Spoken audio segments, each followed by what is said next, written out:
Yo,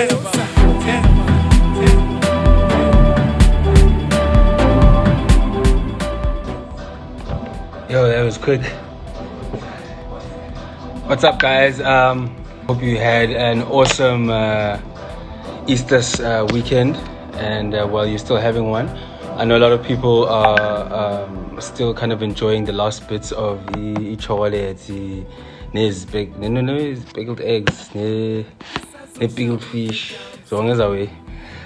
So we're going to be hanging out for the next hour with someone. I'm also just kind of getting into the flow. I've had literally the whole weekend to relax and kind of get back into it. So thank you to everyone who's tuning in already. You can just let Ichomizenu know at Lloyd Sessions. We're going to be hanging out for the next hour with probably one of the cooler people that I've come across over the last while. I actually want to invite her in right now so we can have a quick chat. But please send through all of your questions at the bottom there. What's up? Hi. All right. Did I to gentlemen? No, do you know what's so crazy, ne? So I think I called you about an hour ago. Yeah. And I'm like, because usually when I have these chats, yeah, bro, there's not that many people that I call before the chat to say, Joe, like I want to make sure that you're comfortable. I want to make sure that you're cool. And today I was like, you know what? Actually, my name phone lose quickly because I want her to really enjoy today. And let's have fun with it. Thank you to everyone who's tuned in already. Yeah. So dude, Mashkale Apple, like, how are you doing? Number one, like, number one, thank you for the makeup. Thank you for putting in the effort. So I tried. How are you doing? No, I'm good. I think quarantine is really just a time for like self-reflection for me. So me not doing much. I haven't done much in terms of, because I'm still at school, so I haven't done much school work, but rather like done much with myself. So I've been doing work with myself rather. So keeping to myself, just trying to understand how I work and how I do things. So it's been really that every day has been like kind of like the same routine, like as in like uvuka. After 80, I just still think, okay, what do I want to achieve that I haven't done? Maybe do a bit of that, and then then the day ends, and I pray every day. So another thing that I've achieved. I love it. I wanna spend time doing that, né? Because the crazy thing is, when this thing started, I was also like a bit anxious about like, geez, so much time. What am I gonna do with all of that? And the first thing I was like, you know what I need to do with myself is kind of plan my time, because it's very easy to end up like doing the same thing every day. Like, so for instance, series, like whenever I go on social media, hey, people are watching Money Heist, then by everything that's going on. So now I was like, I'm gonna do like a timetable, and from what I can hear already, from what you're saying, is that so like, let's take us through like what the day looks like for you, if there's certain things that you're doing over and over. So for me, I'm gonna be honest, I mostly do stuff on my phone. So it will seem to people around me that I'm not doing anything, because I'm not physically like setting up a table and taking out books and like working. So I'm always doing stuff on my phone. So I'll wake up in the morning. I always say, I've recently tweeted about this. I wake up in the morning, I make tea. So before anything, before even eating breakfast or anything. So I wake up in the morning before prayer, because we pray at 9 a.m., but we've changed it now, so we go to 12. So before 12, I'll have tea. And then I can have breakfast, cereal. And then after that, I'll see on my phone about, okay, what haven't I done? What do I think I need to update? So this is my, like, in my digital influencing world. So, okay, what do I need to improve there? How does my general proposal look? Do I need to add in a bit of stuff, you know? So for me, it's literally that every day. And I've been trying to send out like emails to Indawezi Chile, you know? So it's really, my day looks like that. And now, if a millennium, we've kind of like we're trying to grow closer to each other. So we're doing things like working out together. So like 3 times in a week, so everyone's in on it. And so we're really trying to use this time just to grow like the family bond. And so it's really fun for me. So that's why I'm saying it's more about me, like quarantine, the stuff that I do. It's more growing myself and just growing like the things that I do. Dude, that's so exciting, because like I think in the world that we live in, like, it's social media is like a very tough place It is. to survive around. Kubone. And the ironic thing is that as you're talking, I'm thinking about how you're saying that you want to spend time on yourself. And I think a lot of the people that are smart about this time are doing that. So it's like incredibly inspiring for me to hear that. But thank you. what I want to understand from that, yeah, and the irony of it is that you and I met on social media. If you think about it, like we live in the same city, we come from the same township, I think. Yeah. Yeah, and you would have thought that at some point life would have brought us together, but social media made it that much smaller, so much quicker. Yeah, but I want to spend some time like talking about Uzuki, and it's actually also so ironic that this this is something I've always been wanting to do, like even in person, but like it's kind of happening now on the platform that you thrive most on, which is flipping amazing. So I want to talk about that for a bit. Like, how did that start? Like, because social media is a very hard place to navigate. It is. It's difficult. For me, I would say it started in 2017, like the whole influencing thing started in 2017. But in reality, Nandi, I usually say this to everyone. I've been an influencer all my life. That's what I usually say, because I believe that like I'm just like naturally influential to everyone around me. So like in my group of friends, I would set a trend, like in the way that I speak. So these are a term, and then I take one, and then okay, they haven't caught on it. Delete it just to check post this is something that I'm saying all the time, and then everyone. So, and for me, the influential in the way that I speak, the family I would get a term estradwen, the and then everyone's kind of using it like when someone's like your own ghost. My grandmother uses that. I took ghost you, and I'm like, ghost. So, like, for me, it's been like I feel like I've been that influential in a sense, like Koko. And then 2017, I started capitalizing on it. So that's when I started putting money on it, started putting my name on my influence, and saying, okay, Nduzuki, the influencer. Now, brands, you can use me to actually also kind of like promote your brand. So only do you get what I mean? So I started putting money on it. 2017. Yeah. So like for instance, when I started out, shucks, there was no social media, you know. It's just like cassette, and during that time, it was very hard to reach Abandu in the mass way that you want to reach them, and even worse, the moment that you start reaching them, it's not as easy to turn it into it's not as easy as to turn into something that's going to make you money, because a lot of people I think get stuck when you get to a point where okay, go into the influencer and nabandu who follow me now and now brands pay me. How did you make that switch? For me, so that got 2017, and then in 2017 it was like kind of like a trade exchange type of thing. So it wasn't money. I wasn't getting money.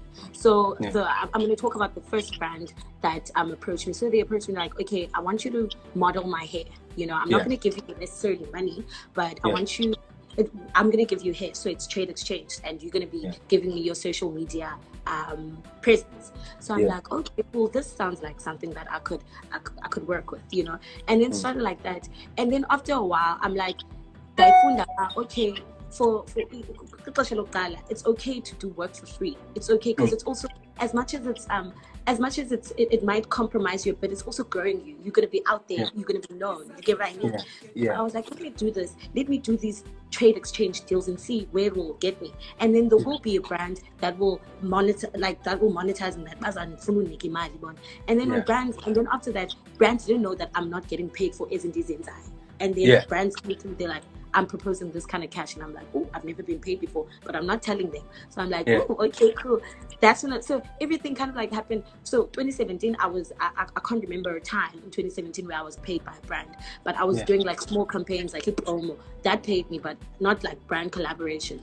I think with brand collaborations that started in 2018, and that's also when my followers kind of like started to grow, and people started getting on the fact that, oh, she's really an influencer. She's really collaborating with brands, and So now tell me, like, how does it work in a space where, like, for instance, now you've gotten your your brand set up. And it's like super difficult to kind of set up your brand. Now, if brands want to start paying you for everything that you're doing, and you've now laid a price, and now you have to start creating a community around that. How do you go about doing that? I think I'm not like you. First of all, as an influencer or as someone, you kind of also have like an idea of who you want to work with, and then okay, this is how much I think my presence is worth on social media. This is the price I'm going to put to my name. So I think it's also very like to be honest with the price that you put to your name, because you might see yourself as this big star, but in reality, brands because in reality brands do look at followers, do look at engagement and all of that. You're not that out there yet, but I mean kind of like bayakwazi, you know what I mean? So I think it was a matter of kind of like trust the process type of thing, like trust it. Okay, this is what I think I'm worth, and if brands can like that I think I'm worth, then I mean, with other brands, then they feel like I need to, then I negotiate. It's like a negotiating thing. It's inner it. So now, you've kind of formed the social media platform. Yeah. And sometimes what's always difficult, what a lot of people struggle with, like you mentioned. So now you're working with the brands, you're working with a group of people, and you formed a community. But what sometimes is also difficult to switch into is that you kind of get typecast with social media in terms of what you do. You kind of get, so I didn't get that. You get, like, for instance, okay, Zuki, the influencer, usebenza ne brands kanje. And that's what it is. And then let's say, for instance, you do a brand with a beauty brand, and like let's say, for instance, you come out and you become super popular through doing something with a hair brand, hypothetically. And then suddenly okay, Uzuki is the hair girl. So how do you then transition out of being that person into doing a lot of things with a lot of brands? I think with izinto because also with what you're mentioning, it's very easy for people to kind of like misjudge your content, because imagine I'm busy and then all of a sudden I'm doing beauty, then all of a sudden I'm doing something else, I'm doing alcohol. I think the way that I promote my brand, I don't restrict myself into being Uzuki the influencer that does hair, Uzuki the influencer that does my brand. I think is very authentic, so it's how I am. Now I could promote anything, and some people wouldn't even get Monday promoting it because I do it so naturally. So I try my best to bring in my personality when I'm doing things. So that's why I try to work with the brands that I really, really enjoy. I really strive to work with the brands that I really, really enjoy, so that when I actually do promote them, it seems natural. It comes across very authentic. You understand? So and also people don't kind of like corner me into one thing, because I can do a beauty brand and people wouldn't even like know but okay, she's doing it because I do it so naturally, because there is makeup here and there, and I do, and everything that I've tried to, like everything that I do, just like for instance, I love gqom music. So it wouldn't really be far for me to promote ingoma yegqom, because people know so everything that I do, I try to let my followers know this is what I like, so that in future if I get to collaborate with that brand, it seems natural. Do you know what I mean? So that's I try my best to let my followers not corner me into something, but man accept it in being multi-talented, because I'm a jack of all those trades, man. I love that. And I want to talk about the other elements of your life. You also study. I do. Talk a bit about that. Like, what are you studying? Where you're studying it? So I'm studying I'm studying a Bachelor of Arts in English and Media. Initially, when I started university, I was doing International Economic Relations, Bachelor of Social Sciences. And then later, I think in my second year, I decided that it was actually me starting third year. I was like, okay, cool, let me change my degree and start doing English. So I studied that at UCT. I don't know what year I'm in, so I don't like answering which year are you doing, because I'm just learning. I'm just at school, I'm just doing it. So that's what I'm studying. And the reason why people always ask me, why English? Do you want to be a teacher? Do you want to be a lecturer? I'm like, I love the English language. So I love the English language. I love being creative, because and I think it brings my creativity out, Yeah. because I get to write, I get to kind of like pen my thoughts, so it brings out the creativity in me. So I love writing, I love reading. So Yeah. English really just aligns with my brand. So I chose it not necessarily because I still don't know what I'm going to do with my degree, to be quite Yeah. honest. But yeah, God knows. But I love it, and I know that I'm going to excel in this because I love English. It reminds me of all the good times, high school, everything. But I just love the language, so that's why I'm studying it. And I'm also doing a media studies degree, so it's a kind of like, those are my majors. English Yeah. major, then media is my second major. And I gave media, obviously. A social media influencer Mm-hmm. dealing with language, for instance, how do you feel about the use of language on social media? Because Do you know? I know it sounds like a tedious question, but for Wena now, Yeah. it's like me being in the club. Do you know, for me, first of all, understand this course, and you'd find that most of my tweets are actually both course and English. I mix the languages. I think for me, it's not even the fact that I love English. I love English, but I think in general, I love language, quite language in itself, and other languages as well. So the fact that I can do so much with languages too, it's like, and I'm really not a person that's kind of like hard on people how they text and how, because I've got to understand language, more especially English, deeper, like in the fact that abanye abantu, more especially Black people, English is a second language acquisition for bona, language even third language acquisition, even abanye abakayifundi nefunda. So being for them, kind of like writing in English and expressing themselves in English is very, very different to how white people have like expressed themselves in English. So I try my best not to be judgmental, but also try to understand, because I think the most important thing is what they're trying to say more than how they say it. Language is literally a skill that you will learn. Like the more you grow, the more you read, the more you don't. That's when you learn language. And sikula ngendlela is different. So me understanding language English now and being fluent in English when I'm 21 years old is going to be different from umuntu ozange ayifunde English ona 30 they've still got time to learn it. So I'm really not hard, because I think I've gotten to understand the fact that in language, what's more important for me is expressing yourself with the language, using it as a tool to express yourself, but not to be hard in how you write, comma, full stop. As long as we understand you, I think it's chilled for me. Unless you have a thesis or something, I mean, that matters. But if we always express, tweet, then people, I don't think that I should be hard on them. I think that I most was the time that I was formally introduced to you, was when last year, I think, in the height of the lists on social media, and basically women in the country standing up and standing up for their right around gender-based violence, in a sense, you know, and as much as you kind of like want to get involved as a man, you understand that some of it needs you to solve and some of it needs you to listen, you know, and most of it actually needs you to listen. So it was like very refreshing to see you like take a stand. I want to kind of understand what made you feel at that point, but you know what, aside from the fact that the easy one should be the fact that you are female to begin with. Yes, I was going to say that. but now there's obviously something that there's always going to be differences. I can sit here and say one day I want to be a billionaire. Yeah. But I don't wake up every morning doing something to get there, you know? And then there's a person also can say, but I stand up for these kind of things. And whenever this opportunity comes up, I'm going to be an activist towards that. So now where you could have sat at home and said, and tweeted and kind of motivated other people, but you got up and left your house. Let's talk about that for a bit.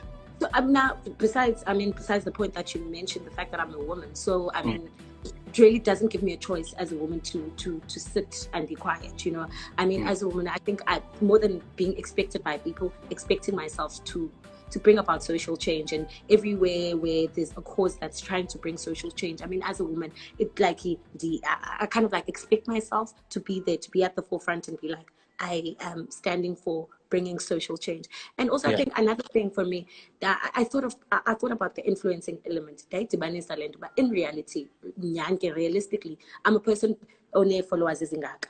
And if I can say something, I'm also speaking for people at the back that don't have those many followers. Do you understand Yeah. what I mean? Yeah. And those people, they try to communicate and do it, but there's kind of like a bridge in social media that they can't kind of like cross over, because kaloku sekukho abantu that are already there. If abantu bathule, they quiet, then they also not motivated to kind of like express themselves in this cause. You understand? So if I can speak for people at the back, I think, why not? It was a matter of why not. If I can stand up, define an abonam, align forces with abantu that are trying to speak for social change, why not? Why not? Or especially desires bandine followers, and desires my voice can like be louder than a young new voice, or a young new who doesn't have that much engagement and those many followers. So for me, it was really just using my social media presence to a cause that will bring about social change. So it was really more than anything, I'm speaking for women, I'm speaking for abantwana baselokishini abangenasifowuni, abangayi-understandiyo kwale nto yenzekayo, that in later xa bena-20 be like, oh, there was that thing happening, but because I wasn't so involved to kulaa nto andingayazi, but it happened in front of me, but kwakungekho mntu who was like standing up trying to make us understand uba kwakusenzeka ntoni. So if I can be that person whereby ndizokwazi uyi-communicate nabantu who don't have like such loud voices, then why not? It was really a matter of why not. So what I want to understand is that, because for a lot of kids, they identify you as that chick who's doing her thing in Cape Town. Yeah. Yeah, bro. And well, not doing her thing in Cape Town, doing her thing from Cape Town. From Cape Town. You know, because your influence is across the whole country. And that influence has landed you in rubbing shoulders with people that are quite revered, especially in this space and also in the celebrity space. Yeah, bro? You could have decided about, like, you know what, I'm packing my bags and why haven't you made that decision? Is it very much aligned with the studies? Because you could study anywhere as well. Do you know, I always get this question, why you guys Joburg? Why you guys Joburg? Because I feel like now my influence is not or my brand is not city based. I could be Zuki Lamani. I pick up I could be Zuki Lamani in Joburg. If I can be Zuki Lamani that I'm going to be in Joburg, then why can't I be Zuki Lamani? I pick up. We understand. I think also it's really not a matter of me being comfortable in Cape Town and me being scared to move to Joburg. I just feel like the exact same thing that I think I could possibly do in Joburg is the exact same thing that I could do in my city. Do you understand what I mean? So, I mean, if I can do it here, then why do I have to make that move? Because really, undoyam yo move abandiza apha from Eastern Cape was really just a family thing. By family, amumakulu amufuna umsebenzi apha, ngoku sizohlala apha eKapa. Sizohlala ndakhulela apha ke ngolo hlobo. Now I'm old, and now I'm at a stage where I could have chosen to go to Wits. I could have chosen to go to Rhodes. I could have chosen to go to other universities, but I chose Cape Town. I think I chose it because I feel like the exact same thing that I can do in Joburg, I can do here in Cape Town. Like in Dingabanguzo, just like when teacher Lloyd now, I pick up. You didn't need to go to Joburg to make yourself known. You know what I mean? So I think I appreciate that. For everyone who's tuned in during this time has gone, like, this is a side of Uzuki that I didn't know, and they can start to appreciate that. They can start seeing what we see, which is like a young, amazing woman who's like killing it already, and also like just working with really amazing people around you. So Dabulela, for your time. You literally could have been on your live with more viewers, sharing to people, and you made time for us. So I also want to say something. I just want to say thank you, first of all, to you for giving me the platform, because I think you saw my tweet, but Uloy Sessions is not something that I regard as something small too. Like for me, Uloy Sessions is the session that made me meet up with my icon, Ubonang. So I really put it up on a ladder. I really put it up on a pedestal. So for you considering me as someone worthy enough to be on this platform and to talk about herself and her journey is really, really an honor. Thank you so much for giving me that opportunity to sit here and talk to you and have a conversation with. I mean, so it's really something that we're gonna have another one of these in like 5 years, and Uzabe like gone. Like I'm gonna hold you to that, dude. And please stay safe. And thank you to everyone from you. And I know also like thank you to the people that came in and asked questions. Hold on. Yeah, like, so big ups to everyone. I want to see if I can get this up. There's so many people that came on, but thank you to everybody. I can't go Thank through you. everybody now, but thank you so much. And Thank thank you, you to Chad. you, dude. Like, I really appreciate your time once again. And I promise you, like, I'm going to hold you to it. We need to do some work Thank together. you so much, Zulu. Always. Okay, sharp, ne? Chef.